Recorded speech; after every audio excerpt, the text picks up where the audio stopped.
তোমার যত দোয়া জানা আছে, কোরআনের যত দোয়া জানো, হাদিস থেকে যত দোয়া জানো, কোরআন থেকে কি দোয়া জানো? রব্বানা যালামনা আনফুসানা ওয়া ইল্লাম তাগফির লানা ওয়া তারহামনা লানাকুনান্না মিনাল খাসিরিন। এটা কি কোরআন থেকে দোয়া না? রব্বানা লা তুযিগ কুলুবানা বা'দা ইয হাদাইতানা ওয়া হাব লানা মিন লাদুনকা রাহমাতান ইন্নাকা আনতাল ওয়াহ্হাব। কোরআন থেকে দোয়া না? রব্বানা আতিনা ফিদ দুনিয়া হাসানাতাও ওয়া ফিল আখিরাতি হাসানাতাও ওয়া কিনা আযাবান নার। কোরআন থেকে দোয়া না? রব্বির হামহুমা কামা রব্বায়ানি সাগীরা। দোয়া না? যত দোয়া আপনার জানা আছে, আস্তাগফিরুল্লাহাল্লাযী লা ইলাহা ইল্লাহুল হাইয়ুল কাইয়্যুম ওয়া আতুবু ইলাইহি, ক্ষমা চাওয়ার যেটা দোয়া আছে, আরেকটা বড় দোয়া ওইটা, সব তাশাহুদ দরুদ মাসুরা পড়ার পরে যত দোয়া জানা আছে এখানে পাঠ করে তারপরে সালাম ফিরিয়ে দিবেন। কথা বোঝেননি মনে হয়? আর সেজদাতেও বেশি বেশি দোয়া করবেন। আর সেজদায় গেলেন তো আল্লাহর নিকটবর্তী হলেন। আল্লাহ বলছেন ওয়াসজুদ ওয়াকতারিব, সেজদা দাও আমার আর নিকটবর্তী হয়ে যাও। সুবহানাল্লাহ। মানে সেজদাতে দোয়া করবেন। সেজদাতেও কোরআন হাদিস থেকে যত দোয়া জানেন সব সেজদাতে দোয়া করবেন, সেজদাতেও। কিন্তু রুকু এবং সেজদায় কোরআন তেলাওয়াত করা যাবে না। কথা বুঝেননি মনে হয়? কোরআন তেলাওয়াতের নিয়তে রুকু এবং সেজদায় তেলাওয়াত করা যাবে না, কিন্তু দোয়া হিসেবে সেজদাতে আপনি সব দোয়া পাঠ করতে পারবেন। এমনকি অনেক মুহাদ্দিসগণ বলছেন দোয়ার গুরুত্ব বোঝাতে গিয়ে, যারা আরবিতে দোয়া জানে না ওরা সেজদাতে গিয়ে বাংলাতেই আল্লাহকে ডাকবে। না, বুঝেননি মনে হয়? সেজদাতে গিয়ে বলবে আল্লাহ, চুপে চুপে মনে মনে বলবে আল্লাহ আমার বাপ মারা গেছে, ক্ষমা করে দাও। আল্লাহ আমাকে সুস্থতা দান করো, আমার রুজিতে বরকত দান করো, আমাকে হেদায়েতের রাস্তা সহজ করে দাও, আমাকে সিরাতে মুস্তাকিমের পথ দেখাও, আল্লাহ আমাকে দুনিয়াতে দীর্ঘ সুস্থ নেক হায়াত দান করো, কোরআন এবং সহিহ হাদিস অনুযায়ী যেন আমল করতে পারে সেই তৌফিক দান করো, আল্লাহ মৃত্যুর সময় ঈমান নিয়ে যেন কবরে যেতে পারে সেই তৌফিক দান করো। মনে মনে বাংলাতেই দোয়া করবে। কার কাছে? সালাতে কথা বলা নিষেধ, সেটা মানুষের সাথে কথা বলা নিষেধ। আপনি আরবিতেও যদি মানুষের সাথে কথা বলেন তবুও সালাত নষ্ট হয়ে যাবে। কথা বুঝেননি? কিন্তু আপনি সালাতে দোয়া করছেন কার কাছে? যারা আরবিতে দোয়া জানে না বাংলাতেই দোয়া করবে সেজদাতে। কথা বুঝেছেন? ইনশাআল্লাহ আল্লাহ সালাত দোয়া কবুল করে নেবেন। ওই যে বললাম না যে যার সালাত সূরা ফাতিহা পড়ে না তার সালাত হবে না, কিন্তু এমন লোক তো সমাজে আছে যে সূরা ফাতিহার জানা নাই। যে ব্যক্তি সূরা ফাতিহা মুখস্থ আছে জানার পরে পড়ে না তার সালাত হবে না। কিন্তু আবু দাউদের মধ্যে একটা হাদিস আসছে, একজন বেদুইন এসে বলছেন আল্লাহর নবী আমি তো কিছুই পড়তে জানি না, কিভাবে সালাত আদায় করব? তখন তিনি বলছেন সুবহানাল্লাহি আলহামদুলিল্লাহি ওয়া লা ইলাহা ইল্লাল্লাহু আল্লাহু আকবার, তুমি এগুলি শুধু বলো। তাকবীর তাহরিমা দিয়ে বলবে সুবহানাল্লাহ, রুকুতে গিয়ে বলবে সুবহানাল্লাহ, সিজদায় গিয়ে বলবে সুবহানাল্লাহ আলহামদুলিল্লাহ লা ইলাহা ইল্লাল্লাহ আল্লাহু আকবার, এভাবে বলবে। এভাবেই সালাম ফিরিয়ে দিবে, তোমার পুরো সালাত আল্লাহ কবুল করে নেবেন। তবুও সালাত বলা যাবে না যে আমি কিছুই জানি না তাই সালাত আদায় করি না। অনেক লোক এই দোয়া বেশি জানে না, সূরা বেশি জানে না, এই ভয়ে সালাত আদায় করতে যায় না। কিন্তু কথা বুঝেননি? যে না, আপনার জন্যই সালাত। আল্লাহ আপনার সব ভাষা বুঝতে পারেন, আল্লাহকে ডাকতে থাকেন। আল্লাহ শুধু দেখতে চাচ্ছেন কে আমাকে সেজদা দিচ্ছে। সুবহানাল্লাহ। 5 বার দিনে 5 বার আল্লাহকে সেজদা দিতে হবে, এটা সালাত। আপনি শেষ বৈঠকে যত দোয়া আছে পড়ে সালাম ফিরিয়ে দিবেন। সময় সংক্ষিপ্ত, এখন আপনাদের সামনে সালাতের ওয়াজিবগুলি 8টা বলে আমরা ইতি টানবো ইনশাআল্লাহ। সালাতের ফরজ কয়টা? 13টি। এরপর সালাতের ওয়াজিব সমূহ 8টি। কয়টি? 8টি। 1 নাম্বার ওয়াজিব, ওয়াজিব যদি ছুটে যায় ভুল ক্রমে তাহলে সৌসিজদা দিতে হবে। কি সৌসিজদা বলে একটা শব্দ কিন্তু আছে, আমরা শুনি, তাই না? কিন্তু এটা দেয় কিভাবে, কখন দেয়, কি কারণে দেয়, এটা 1999 জন মুসল্লি জানে না। একজনকে বলছি ভাই তায়াম্মুম জানেন? ও বলছে এটা কয় তারিখে খাওয়া লাগে। আপনি কি ওসর আদায় করেন? তখন বলছে যে এটা কিভাবে পরিধান করা লাগে। ও মনে করছে ওসর মানে কোনো পোশাক। কথা বুঝেননি মনে হয়? আপনি হাসছেন, আমি যদি আপনাকে বলি মুরব্বী ফরজ গোসলের নিয়মটা বলেন তো, তখন আপনি বলবেন কি শিখলাম? পারবেন না। আপনি শিখেননি, যে আপনাকে শিখাইনি যে এদেশের আলেম ওলামা শুধু এমনিতেই গরম বক্তব্য দেয় চলে যায়। এদেশের মুফাসসির জাতিকে ফরজ গোসল শিখাতে দিতে পারে না, আমার জানা নাই। কই কোন মুফাসসির ফরজ গোসল শিখিয়ে দিয়েছে আমার জানা নাই। কোন মুফাসসির এই দেশে ওযু শিখিয়ে দিয়েছে, সালাত শিখিয়ে দিয়েছে, এটা আমার জানা নাই। এমনিতেই বক্তব্য দেয়, চলে যায় এমনিতে। ওদের নাকি আবার হেলিকপ্টার দিয়ে আনা লাগে ওদের।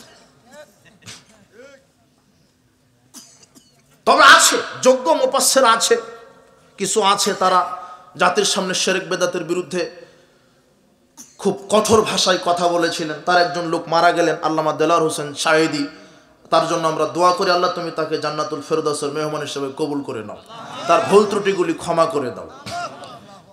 তিনি যোগ্য মুফাসসির ছিলেন, বা কোরআন হাদিস থেকে সুন্দর তাফসীর করতেন। মানুষের জীবনে ভুল ত্রুটি থাকতে পারে, স্বাভাবিক। প্রথম অবস্থায় কিছু ভুল ছিল, বেদাতের সাথে মিক্স ছিল, পরে বুঝতে পেরেছেন। শেষ জীবনে আরো ভালোভাবে বুঝতে পেরেছিলেন যখন জেলখানাতে ডক্টর মোজাফফর বিন মোহসেন ওনার সাথে সাক্ষাৎ হয়, আরো ভালোভাবে বুঝতে পেরেছিলেন আল্লাহ তুমি এই মুফাসসিরকে এক কিংবদন্তি লোক আমার কাছে, সুবহানাল্লাহ, আল্লাহ তুমি তাকে জান্নাতুল ফেরদাউসের মেহমান হিসেবে কবুল করে নাও, তার কবরের শাস্তি যদি হয়ে থাকে আল্লাহ তুমি ক্ষমা করে দাও। তবে প্রায় ধোঁকাবাজ, আমরা যে বলছো আন্তর্জাতিক খ্যাতি সম্পন্ন মুফাসসির, খ্যাতি না, এদেরকে বলতে হবে আন্তর্জাতিক ক্ষতি সম্পন্ন মুফাসসির। এরা জাতির ক্ষতি করে যাচ্ছে এমনিতেই, সাবধান।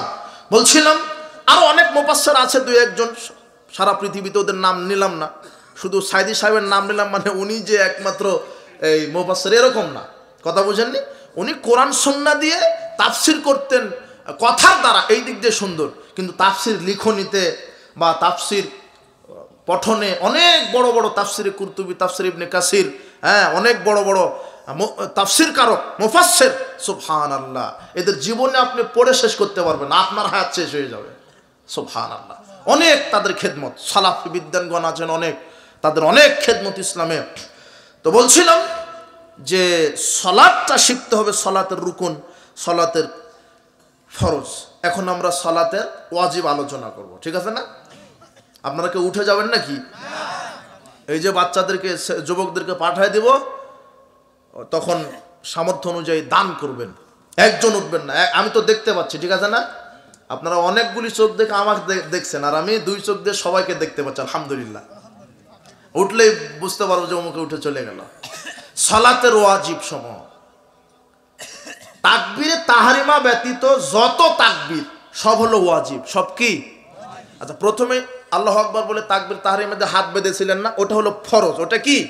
কিন্তু এরপরে যত তাকবীর, যেমন রুকুতে যাওয়ার সময় আল্লাহু আকবার বলে যাচ্ছেন না, সেজদায় যাওয়ার সময় আল্লাহু আকবার বলে যাচ্ছেন না, সেজদা থেকে উঠছেন কি বলে? আল্লাহু আকবার বলে, আবার যাচ্ছেন কি বলে? এই যে তাকবীরগুলো, অতিরিক্ত যেই তাকবীর, এগুলি কি? ওয়াজিব। এগুলো যদি ইচ্ছাকৃতভাবে ছুটে ফেলেন, ইচ্ছাকৃতভাবে যদি না বলেন, তাহলে কিন্তু সালাত কি হবে? নষ্ট।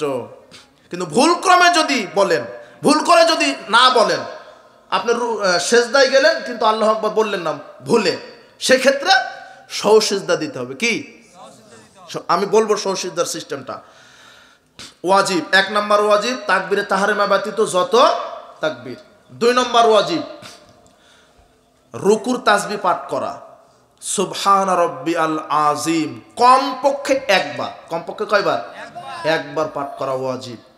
3 বার বলেন, 7 বার বলেন, 10 বার বলেন, 20 বার বলেন, 500 বার বলেন, যতক্ষণ ইমাম রুকু থেকে না উঠছে ততক্ষণ বলতে থাকে। অনেকে 3 বার বলে থেমে থাকে, তাই না? ঠিক না, যতক্ষণ রুকুতে আছে ইমাম, আপনি বলতেন, যতক্ষণ উঠছে না বলতেই থাকেন সুবহান রাব্বিয়াল আযীম, সুবহান রাব্বিয়াল আযীম, সুবহান রাব্বিয়াল আযীম, সুবহান রাব্বিয়াল আযীম, বলতেই থাকবেন, ঠিক আছে না? কমপক্ষে কয়বার বলা ওয়াজিব? একবার। না বললে, ইচ্ছাকৃতভাবে যদি না বলেন, সালাত কি? বাতিল। আর ভুল ক্রমে যদি ছুটে যায়, জামাতের সাথে হলে সালাত হয়ে যাবে ইনশাল্লাহ, আর একাকী হলে সহসিজদা দিতে হবে। এরপর 3 নম্বর ওয়াজিব সামি আল্লাহু লিমান হামিদা বলা। কি? সামি আল্লাহু লিমান হামিদা বলা। এই বিষয়ে আবার একটু ইখতিলাফ আছে, এরকম যে জামাতে যদি পড়া হয়, জামাতের সাথে বলছেন, এক্ষেত্রে শুধু ইমাম সামি আল্লাহু লিমান হামিদা বলবে, আর মুক্তাদিরা শুধু বলবে রব্বানা লাকাল হামদ। এখন আবার এই দলিল দিয়েন না, তাহলে এখানে শুধু ইমামের বললে হচ্ছে, তাহলে সূরা ফাতিহা কেন ইমামের বললে হবে না? কিন্তু না, হাদিস আসছে সহিহ বুখারীতে, হাদিস নাম্বারটা কত, 796 অথবা 799 নম্বর হাদিস সহিহ বুখারীর।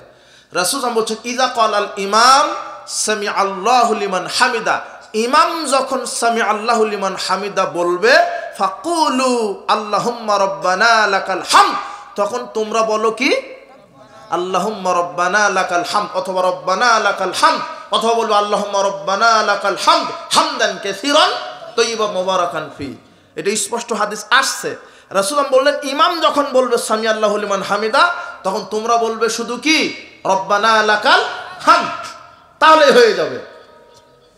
তাহলে কি হবে, ইমাম যখন সামি আল্লাহু লিমান হামিদা বলে, সাথে সাথে আকাশের ফেরেশতারা বলে রব্বানা লাকাল হামদ। আল্লাহ নবী বলছেন তোমরাও তখন বলো রব্বানা লাকাল হামদ। তাহলে কি হবে, যদি ফেরেশতাদের সাথে তোমাদের রব্বানা লাকাল হামদ বলাটা একসাথে হয়ে যায়, গুফিরা লাহু মা তাকাদ্দামা মিন যামবিহি, আল্লাহ তোমাদের বিগত সব পাপ ক্ষমা করে দিবেন। তাহলে 3 নম্বর ওয়াজিব হলো সামি আল্লাহু লিমান হামিদা বলা। একাকি যখন সালাত আদায় করবেন তখন তো বলতেই হবে, কথা বুঝেননি? কিন্তু জামাতের সাথে হলে ইমাম বললেই হবে, আপনারা শুধু বলবেন রব্বানা লাকাল হামদ। 4 নম্বর ওয়াজিব এই যে কওমার দোয়া বলা। কওমার দোয়া কি, রব্বানা লাকাল হামদ।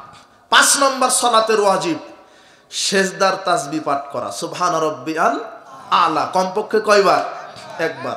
আপনি 5 বার 7 বার 100 বার বলেন, যতক্ষণ কে না উঠছে ইমাম, অন্তত একবার বলা। অথবা তিরমিজিতে আরেকটা হাদিস আসছে, রব্বিক ফিরলি, না হ্যাঁ সুবহান রাব্বিয়াল আলা, এটা বলা একবার অন্তত বলা ওয়াজিব। এটা কয় নম্বর ওয়াজিব হলো, 5 নম্বর। 6 নম্বর ওয়াজিব 2 সেজদার মাঝখানের দোয়া, আল্লাহুম্মা ফিরলি ওয়ারহামনি ওয়াজবুরনি ওয়াহদিনি ওয়াফিনি ওয়ারজুকনি, অথবা কমপক্ষে রব্বিক ফিরলি 2 বার বলা যাবে। তিরমিজিতে হাদিসটা আসছে, রব্বিক ফিরলি। 7 নম্বর ওয়াজিব প্রথম বৈঠক দেওয়া। 7 নম্বর ওয়াজিব কি, ওই যে 3 এবং 4 রাকাত বিশিষ্ট সালাতে বৈঠক কয়টা, তো প্রথম বৈঠক দেওয়া কি, আর শেষ বৈঠক দেওয়া ফরজ।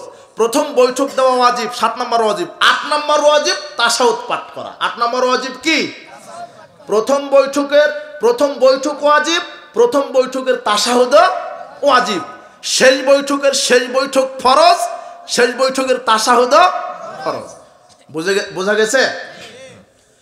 তাহলে এই যে 8টা ওয়াজিব হলো সালাতের, কয়টা, 8টা। এখন সৌসিজদা 3 কারণে দিতে হয়। কয় কারণ, সৌসিজদা 3 কারণে দিতে হয়। 1 সালাত বেশি হয়ে গেলে, 2 সালাত কম হয়ে গেলে, না 1 সালাত কম অথবা বেশি হলে, 2 সালাতে সন্দেহ হলে, সালাতে কি হলে, 3 ওয়াজিব ছুটে গেলে। এখন আমি একটু 2 মিনিটে ব্যাখ্যা করে দিই। সালাত কম অথবা বেশি হলে সৌসিজদা লাগে। যেমন জোহরের সালাত আপনি 5 রাকাত পড়ে ফেলেছেন, ফরজ কয় রাকাত, কিন্তু আপনি 5 রাকাত পড়ে ফেলেছেন, তাহলে সালাত কি হয়ে গেল, তাহলে আপনি 5 রাকাত পড়ে তো আপনি তাশাহুদ পড়ছেন, তাই না? তাশাহুদ পড়বেন, দরুদ পড়বেন, মাসুরা পড়বেন, যা আছে পড়বেন। পড়ার পরে কি করবেন, 2টা সেজদা দিবেন। আবার আল্লাহু আকবার বলে সেজদা দিয়ে বলবেন সুবহান রাব্বিয়াল আলা, আল্লাহু আকবার, সেজদা 2 সেজদার মাঝখানে তাসবিহ পাঠ করবেন, আবার আল্লাহু আকবার, 2টা সেজদা দিয়ে আসসালামু আলাইকুম রাহমাতুল্লাহ, আসসালামু আলাইকুম রাহমাতুল্লাহ। পরে আর তাশাহুদ পাঠ করার কোনো প্রয়োজন নাই। কথা বুঝেছেন? সালাত বেশি হয়ে গেলে, আবার সালাত কম হয়ে গেলে, আপনার ওই জোহরের সালাতটাই ধরি, 4 রাকাত ফরজ সালাত, আপনি 3 রাকাত পড়ে শেষ বৈঠকে বসে গেছেন, হতে পারেন এরকম। তখন আপনি স্মরণ হয়ে গেল, আমি তো 3 রাকাত পড়েছি, তাহলে কি করবেন, কম হয়ে গেল, আপনি উঠে আর 1 রাকাত পড়ে তারপর আবার তাশাহুদ পড়ে, দরুদ পড়ে, মাসুরা পড়ে 2টা সেজদা দিয়ে কি করে দিবেন। তাহলে এটা কম বা বেশি হলে এইভাবে সৌসিজদা দিয়ে সালাতকে কি করবেন। এরপরে সন্দেহ হয় না যে 3 রাকাত পড়ে বৈঠক দিলাম না 4 রাকাত দিয়ে পড়েছি, এরকম সন্দেহ হয় না? প্রত্যেকের হয়, যার নাম মানুষ তারই হয়, আমারও হয়, সবার হবে এটা সন্দেহ। মানুষ মানে তো ভুলকারী। সন্দেহ যদি হয় যা 3 রাকাত পড়ে বৈঠকে বসেছি শেষ বৈঠকে, না 4 রাকাতই পড়েছি, তখন আপনি কোনটা ধরে নেবেন যে না 3 রাকাতই পড়েছি, তাহলে 1 রাকাত পূর্ণ করে নেবেন, নিয়ে ওই তাশাহুদ দরুদ পড়ে আবার 2টা সৌসিজদা দিয়ে কি করে দিবেন, কথা বুঝতে পারলেন? 3 নাম্বার সহসিদ্ধা দেওয়ার কারণ ওয়াজিব ছুটে গেলে, তার মানে এই যে 8টা ওয়াজিব যদি ছুটে যায় ভুল ক্রমে, তাহলে কি দিবেন? অনেকের হয় না যে 2 রাকাত সালাত আদায় করে প্রথম বৈঠক দেওয়ার স্মরণ নাই, আপনি উঠে গেছেন, হয় আবার বসার দরকার নাই, স্মরণ হলো আর বসবেন না, ওটা ভুলে উঠে গেছেন, আবার 2 রাকাত টানা পড়ে আপনি শেষ বৈঠকের দরুদ মাসুরা, তাশাহুদ, দরুদ মাসুরা এগুলো পড়ার পরে কয়টা সেজদা দিবেন? 2টা দিয়ে সালাম ফিরিয়ে দিবেন। তাহলে কি হয়ে গেল?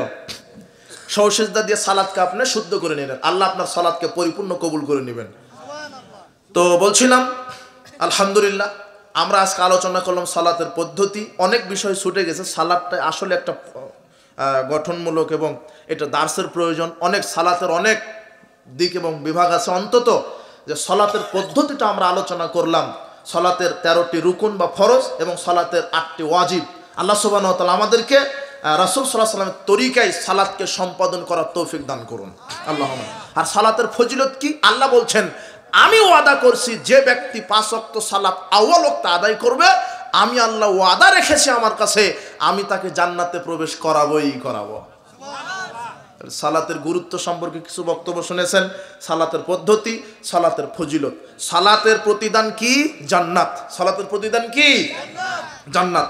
এবং আমার পক্ষ থেকে একটি ঘোষণা, দারুল হাদিস আস-সালাফিয়া ইসলামী কমপ্লেক্স, এটা আমার প্রতিষ্ঠিত প্রতিষ্ঠান, মাদ্রাসা, টাঙ্গাইল ঘাটাইলের মাটিতে, সই আকীদা মানহাজের একটা বিশ্বস্ত প্রতিষ্ঠান।